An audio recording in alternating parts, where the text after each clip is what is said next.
ప్రార్థన చేసుకున్నాం. తలవంచినట్లయితే ప్రార్థన చేసి వాక్య భాగంకి వెళ్దాం.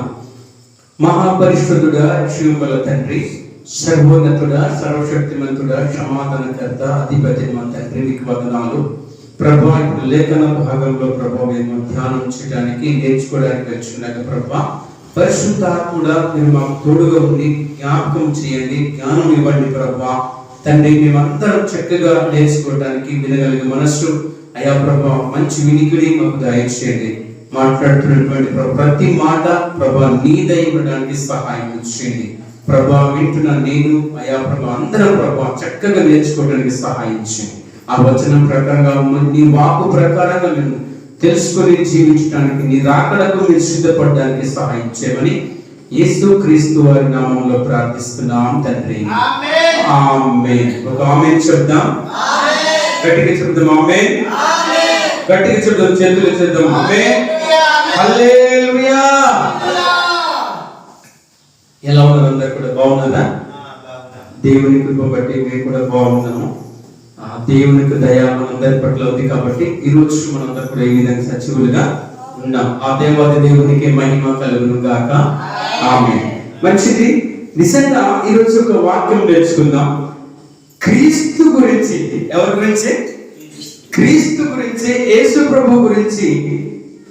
నిజంగా బ్రతకాలని అనుకుంటున్నారా? ఎంతమంది బ్రతకాలనుకుంటున్నారు? యేసు ప్రభు గురించి బ్రతకాలనుకున్న అందరికీ ఒక మాట నేను చూపిస్తాను బైబిల్ గ్రంథం నుంచి. నిజంగా బ్రతకాలి అనుకున్నట్లయితే ఇది ఖచ్చితంగా పడాలి. చూడండి, లేఖనం రాయబడింది 2వ తిమోతి రాసిన పత్రిక, అపోస్తలులు రాసినటువంటి తిమోతికి రాసినటువంటి 2వ పత్రిక 3వ అధ్యాయము 12వ వచనంలో ఒక మాట మనము చూడగలం. చూడండి, నిజంగా యేసు ప్రభు గురించి బతకాలి అనుకున్నట్లయితే, యేసు ప్రభు గురించి నేను జీవించాలి అనుకున్నట్లయితే, యేసు ప్రభు గురించి నేను ఖచ్చితంగా ధ్యానం చేయాలి, ఆయనకి పూజ చేయాలి, ఆయనకి మహిమపరచాలి, ఆయనకి నేను ఘనపరచాలి, ఆయన కొరకు నేను బ్రతకాలి అనుకున్న వారు ఈ మాట మనం చదవాల్సిందే. 2వ తిమోతి రాసిన పత్రిక 3వ అధ్యాయము 12వ వచనంలో రాయబడింది. ఒకసారి చదువుదామా?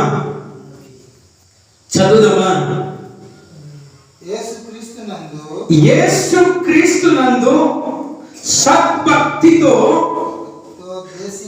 బ్రతుకు ఉద్దేశించు వారు అందరూ హింస పొందుదురు.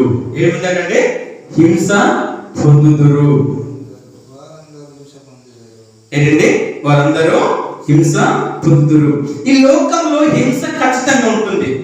మనం ఈ లోకంకి, దేవునికి నమ్ముకొని ఈ లోకంలో ప్రత్యేకంగా జీవిస్తున్నాము కనుక మనకు హింస తప్పదు. అందుకే యేసు క్రీస్తునందు సద్భక్తితో, ఏంటి?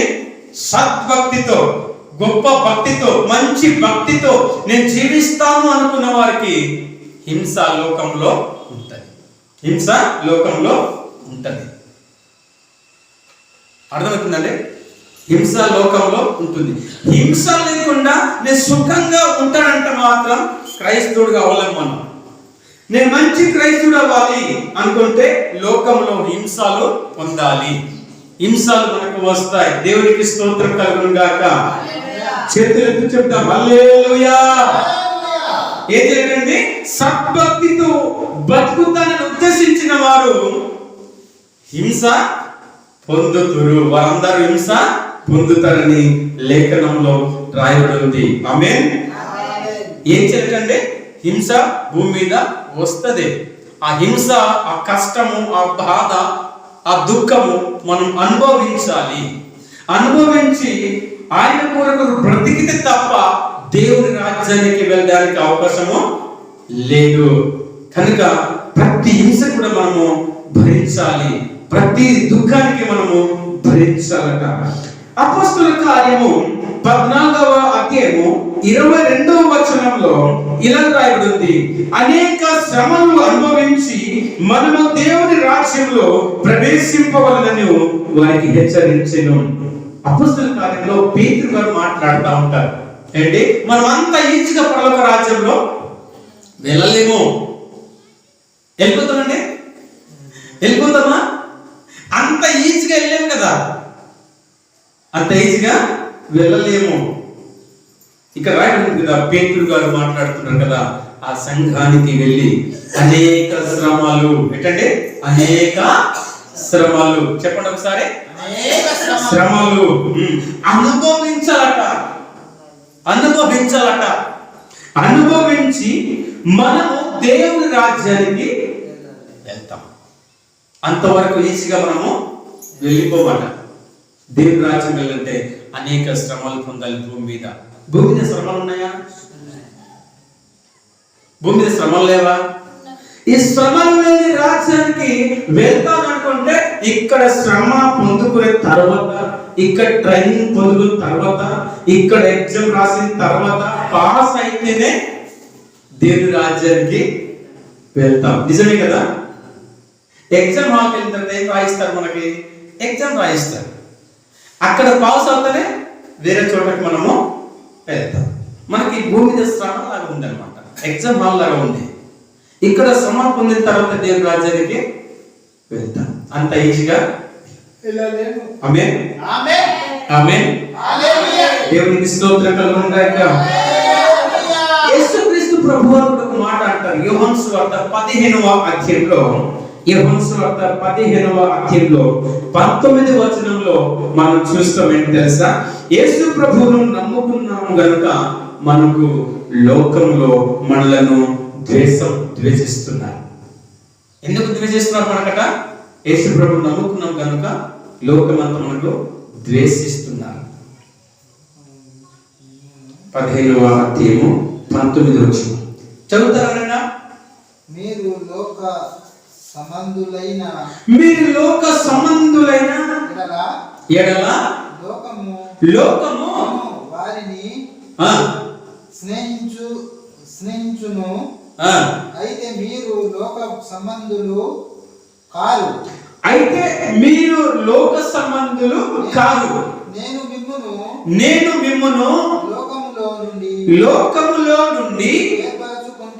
ఏర్పరచుకొంటిని. అందుచేతనే లోకము మిమ్మును ద్వేషించుచున్నది. Thank you. అందుకే మిమ్మును లోకము ద్వేషించుచున్నది అని రాయబడి ఉంది. ఎందుకు ద్వేషిస్తుందంటే యేసు ప్రభువారు మనకు లోకం నుండి ప్రత్యేకించారు కాబట్టి, ఆ ప్రజల నుండి మనం బయటికి వచ్చాం కాబట్టి, మనం ప్రత్యేకంగా బ్రతుకుతున్నాం కాబట్టి తాగుడు మానేశాం. తాగుబోతులు మనతో కలుస్తారా? కలవరు. ఏంటి? విగ్రహాల నుంచి మనం బయటపడ్డాము, వాళ్ళు మనతో ఉంటారా? రారు. వ్యభిచారులు మనతో ఉంటారా? దొంగలు మనతో ఉంటారా? ఉండరు కదా. అందుకే మనం ప్రత్యేకంగా ఉంటున్నాం కాబట్టి లోకం మిమ్మల్ని ద్వేషిస్తుంది అని లేఖనంలో సెలవిచ్చింది. యేసు ప్రభు వారి మాట చెప్తున్నారు అన్నమాట. హల్లెలూయా, హల్లెలూయా. హింస ఖచ్చితంగా వస్తుంది, దుఃఖము ఖచ్చితంగా వస్తుంది. ప్రజలు ఇదిగో ప్రార్థనగా మిమ్మల్ని ద్వేషిస్తారు అని ముందే రాయబడి ఉంది. దేవునికి స్తోత్రం కలుగును గాక. అయితే మొదటి పేతురు రాసిన పత్రిక 4వ అధ్యాయము 12వ వచనంలో రాయబడింది, లోకంలో శ్రమ వచ్చినప్పుడు, లోకంలో మీకు కష్టం వచ్చినప్పుడు, లోకంలో మీకు ఇబ్బంది వచ్చినప్పుడు, ఏదో గొప్ప మెంట కలిగింది, మీరు బాధపడవసరము లేదు అంటే ఇక్కడ మొదటి పేతురు 4వ అధ్యాయము 12వ వచనంలో మనం చూస్తాం. అది ఏదో ఆశ్చర్యంగా మనం ఆలోచించే అవసరం లేదు. ఏంటి? ఆశ్చర్యంగా మనము చూడ అవసరం లేదు. ప్రియులారా మిమ్మును శోధించుటకు మీరు కలుగుచున్న వంటి మహాశ్రమను గూర్చి మీకు ఏదో కాయుత సంభవించున్నట్లు ఆశ్చర్యపడుడి. ఏదో మీకు వింత కలిగినట్టు, ఏదో గొప్ప కలిగినట్టు మీకు ఆశ్చర్యపడే అవసరము లేదు. దేవునికి స్తోత్రం. ఇది లోకంలో ఉన్న ప్రతి ఒక్కరికి జరగవలసిందే. ఈ లోకం విడిచి వెళ్ళిన తర్వాత మనకి ఏ కష్టాలు ఉండవు. అందుకే దేవుడి రాజ్యంలో వెళ్ళే వరకు మనకు అన్ని కష్టాలు ఎన్నిసార్లు భూమి మీద మనం అనుభవించవలసిందే. దేవునికి స్తోత్రం కలుగును గాక. హల్లెలూయా. మొదటి పేతురు 3:14 నీతి నిమిత్తం శ్రమ పడువారు ధన్యులట. ఏంటి? నీతిగా బ్రతకాలంటే శ్రమ పడినా పర్లేదు, కష్టపడినా పర్లేదు. నీతి నిమిత్తం శ్రమ పడేవారు ధన్యులు అవుతారు. మంచి పని చేసి శ్రమ పడితే వారు ధన్యులు. ఆమేన్. పనికి మాలిన పనులు చేసి శ్రమ పడి దాంట్లో ఏ పెద్ద ఘనత లేదు. మంచి పని చేసి మనము శ్రమ పడితే అది ధన్యులని లేఖనంలో రాయబడి ఉంది. ఆమేన్. ఆమేన్. అప్పుడు ప్రభు ఏమంటారు తెలుసా? పరలోక రాజ్యంలో వెళ్ళినప్పుడు ఈ శ్రమలు, ఈ కష్టాలు, ఈ నిందలు, ఈ హింసలు, అవమానాలు వస్తాయి కదా, ఇదంతా కూడా భరించుకొని కూడా క్రీస్తులో ఉండి దేవుని రాకడ వరకు మనం ఉంటే, క్రీస్తులో ఉంటే, రెండవ రాకడలు ఎత్తబడిన తర్వాత ఆ రాజ్యంలో పరలోక రాజ్యం వెళ్ళిన తర్వాత అప్పుడు యేసు ప్రభు వారు మనకు సాక్ష్యం ఇస్తారట. మన గురించి యేసు ప్రభు వారు మన గురించి ఒక సాక్ష్యము ఇస్తారు. ఏమని ఇస్తారు తెలుసా? ప్రకటన గ్రంథము 7:14 ఇలా రాయబడింది. ఏంటండి? 7:14 ఒకసారి చదువుతారా? మన గురించి సాక్ష్యం ఇస్తారు.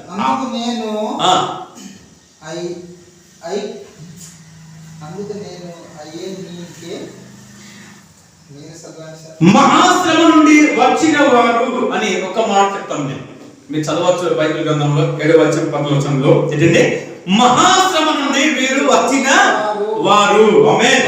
చాలండి, చాలు. ఏంటండి? వీళ్ళు మహాశ్రమ నుండి వచ్చిన వారు. ఈ మహాశ్రమ ఎక్కడ నుండి వచ్చేవాళ్ళు? భూమి మీద ఉన్నప్పుడు మహాశ్రమ పొందిన వాళ్ళు, మహాహింస పొందిన వారు, దుఃఖం పొందిన వారు. అందుకే వీళ్ళు ఆ శ్రమ పొంది అక్కడ దేవుని రాజ్యం వచ్చారని యేసు ప్రభు వారు మన గురించి సాక్ష్యము ఇస్తారు. అంటే యేసు ప్రభు వారు, యేసుక్రీస్తు ప్రభు వారు మన గురించి సాక్ష్యం ఇవ్వాలంటే పరలోక రాజ్యంలో ఎంతమంది ఉంటారు?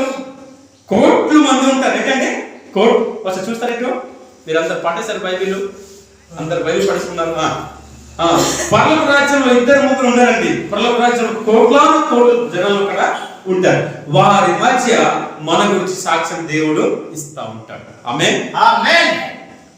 మన గురించి సాక్ష్యము యేసు ప్రభు వారు ఇవ్వాలంటే భూమి మీద మనము ఎన్ని హింస అయినా భరించాలి, ఎన్ని కష్టాలైనా భరించుకోవాలి, ఎన్ని నిందలైనా భరించుకోవాలి, ఎంత ఇబ్బంది అయినా భరిస్తూ దేవుని రాకడ వరకు మనము, లేదా ఈ భూమిలో నుండి కొనిపోబడే వరకు క్రీస్తులోనే ఉంటే, క్రీస్తు యేసు ప్రభు వారు మన గురించి పరలోక రాజ్యంలో సాక్ష్యము. ఇతను మామూలుడు కాదు, ఇతను మామూలుగా ఇక్కడికి రాలేదు. మహాశ్రమ అనుభవించి ఇక్కడికి వచ్చారని ఆ సాక్ష్యమును సంపాదించుకోవాలి. చిన్న కష్టంకే యేసు ప్రభు మానేస్తే, పలనోడు నువ్వు మా ఊరు నుంచి నిన్ను వెలివేస్తున్నాము, నువ్వు యేసు ప్రభు నమ్మితే తప్ప, నమ్మకపోతే ఏంటి యేసు ప్రభువుని విడిచిపెట్టి తప్ప మా ఊరికి ఉంటావు, మా కులంలో కలుపుతాం అని వాళ్ళు చెప్పే బెదిరింపు మాటలకి మనం మానేస్తే మన గురించి సాక్ష్యం ఎలా వస్తుంది? మనకి లోకంలో ఎన్నో శ్రమలు మనకు వస్తాయి. యేసు ప్రభు ఖచ్చితంగా చెప్తున్నారు కాబట్టి ఆ శ్రమలన్నీ అనుభవించిన తర్వాత పరలోక రాజ్యం వెళ్ళిన తర్వాత యేసు క్రీస్తు ప్రభు వారు మన గురించి సాక్ష్యం చెప్తారు. ఇదిగో ఈ వ్యక్తి, ఈ విశ్వాసి పలానా సంఘం నుంచి ఎన్నో హింస పొంది, ఎన్నో బాధలు, ఎన్నో అవమానం పొంది ఈయన ఇక్కడికి వచ్చాడు, మామూలుగా ఈజీగా రాలేదని సాక్ష్యం చెప్తారట. ఆమేన్. దేవునికి స్తోత్రం కలుగును గాక. మత్తయి సువార్త 5:10 మాట సెలవిస్తుంది కదా, యేసుక్రీస్తు ప్రభువు అంటారు కదా, నీతి నిమిత్తం హింస పడువారు ధన్యులు, పరలోక రాజ్యము వారిది. ఏంటి ఏం రాబడిందంటే, నీతి నిమిత్తము హింస పడువారు ధన్యులు, పరలోక రాజ్యము వారిది. 5వ అధ్యాయము 10వ వచనం చదవండి బైబిల్ గ్రంథంలో. నీతి నిమిత్తము హింస పడువారు ధన్యులు, పరలోక రాజ్యము వారిది. ఇప్పుడు పరలోక రాజ్యము రావాలంటే భూమి మీద హింస అనుభవించాలి. ఎంతోమంది నిందలు వేస్తుంటారండి, ఎంతోమంది హింసిస్తుంటారు మనకి. ఆమేన్. మనం అప్పుడు అనుకోవాలి, నేను ధన్యుడు, నేను చెప్దామా, నేను ధన్యుడు. హింస రాకపోతే నువ్వు ఎలా ధన్యుడు అవుతావు?